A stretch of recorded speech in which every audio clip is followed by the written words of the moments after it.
दोस्तों, स्वदेशी कंपनियों की अगर बात करें तो महिंद्रा आज हमारे देश की सबसे बड़ी और पुरानी कंपनियों में से एक है, जो कि मजबूत व्हीकल्स बनाने के लिए मशहूर है। इस कंपनी के प्रोडक्ट सिर्फ भारत ही नहीं बल्कि पूरी दुनिया में इस्तेमाल किए जाते हैं। अब महिंद्रा कितनी सक्सेसफुल और भरोसेमंद कंपनी है, ये बात तो हम सभी जानते हैं, लेकिन क्या आपको पता है जिस कंपनी को हम हमेशा महिंद्रा एंड महिंद्रा के नाम से जानते हैं, असल में इस कंपनी का नाम पहले महिंद्रा एंड मोहम्मद था। अब आज की इस वीडियो में आपको महिंद्रा कंपनी के इतिहास और उससे जुड़ी कुछ ऐसी अनसुनी बातें बताने वाला है। ये जानकर आप पूरी तरह से हैरान रह जाएंगे कि तो फिर चलिए इस इंटरेस्टिंग वीडियो की शुरुआत करते हैं। तो दोस्तों, महिंद्रा कंपनी के सफर की शुरुआत साल 1892 में हुई थी, क्योंकि इसी साल ही इस कंपनी को स्थापित करने वाले जगदीश चंद्र महिंद्रा जी का जन्म हुआ था। पंजाब के लुधियाना में जगदीश चंद्र महिंद्रा, जिसे जसी महिंद्रा के नाम से भी जाना जाता है, वे अपने परिवार में मौजूद 9 भाई बहनों में से सबसे बड़े थे। जैसे महिंद्रा बहुत कम उम्र में ही अपने पिता को खो दिया था, और क्योंकि वे परिवार में सबसे बड़े थे, इसलिए पिता के गुजरने के बाद माँ और 8 भाइयों और बहनों की जिम्मेदारी उन्हीं कंधों पर आ गई थी। हालांकि उस समय जैसी महिंद्रा की उम्र भले ही कम थी, लेकिन उनका हौसला पर्वतों की तरह बुलंद था और वे हमेशा ही ऊंची और बड़ी सोच रखते थे। दरअसल जिस समय भारत में लोग एजुकेशन को कोई ज्यादा महत्व देते नहीं थे, उस दौर में भी उन्होंने पढ़ाई से बहुत ज्यादा लगाव किया और पढ़ाई में सक्सेसफुल कामयाबी हासिल की। और यही वजह थी कि उन्होंने अपनी पढ़ाई के साथ साथ अपने भाई बहनों को भी अच्छी और उच्च शिक्षा प्राप्त करवाई। यहाँ तक कि उन्होंने अपने छोटे भाई कैलाश चंद्र महिंद्रा को हायर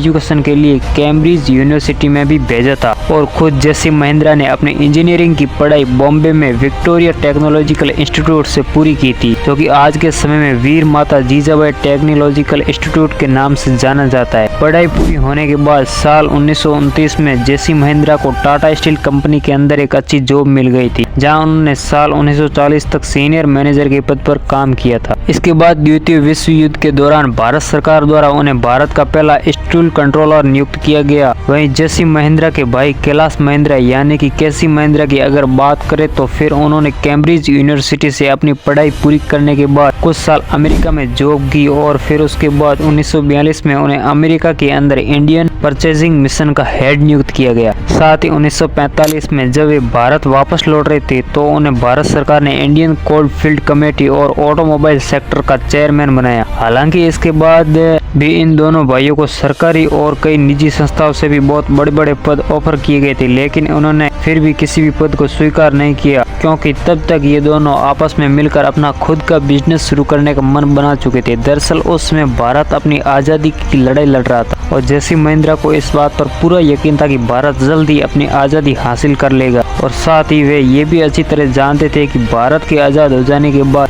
देश के अंदर स्टील का कारोबार एक नई ऊंचाई को छू लेगा। इसलिए इन दोनों भाइयों ने अपना घर बेचकर और अपने दोस्त मलिक मुलाहम मोहम्मद के साथ अपनी स्टील कंपनी की शुरुआत कर दी, जिसका नाम उस समय रखा गया महिंद्रा एंड मोहम्मद। अब आज भले ही आप पावरफुल व्हीकल्स के लिए जानी जाने वाली कंपनी को महिंद्रा के नाम से जानते हो, लेकिन सच ये है कि इसकी शुरुआत एक स्टील कंपनी से हुआ था। उस समय दोनों महिंद्रा भाइयों ने ये सोचा कि वे मलिक गुलाम मोहम्मद के साथ मिलकर अपनी इस कंपनी को देश की सबसे बड़ी और सबसे कामयाब स्टील कंपनी बनाएंगे, लेकिन 1947 में कुछ ऐसा हुआ जिसकी सबको बदल कर रख दिया। दरअसल 1947 में जब देश का बंटवारा हुआ तो फिर मलिक गुलाम मोहम्मद भारत को छोड़कर हमेशा के लिए पाकिस्तान चले गए, जहां पर वे पहले तो वित्त मंत्री बने और फिर बाद में पाकिस्तान के तीसरे गवर्नर जनरल बने। और दोस्तों, उनके इस तरह भारत छोड़ने का महिंद्रा भाइयों और उनकी कंपनी पर बहुत गहरा प्रभाव पड़ा, क्योंकि इस कंपनी में मलिक गुलाम मोहम्मद की हिस्सेदारी काफी ज्यादा थी, और चूंकि पाकिस्तान चले जाने की वजह से वे कारोबार से दूर हो गए थे, इसलिए उन्होंने कंपनी से अपनी पूरी हिस्सेदारी वापस ले ली थी।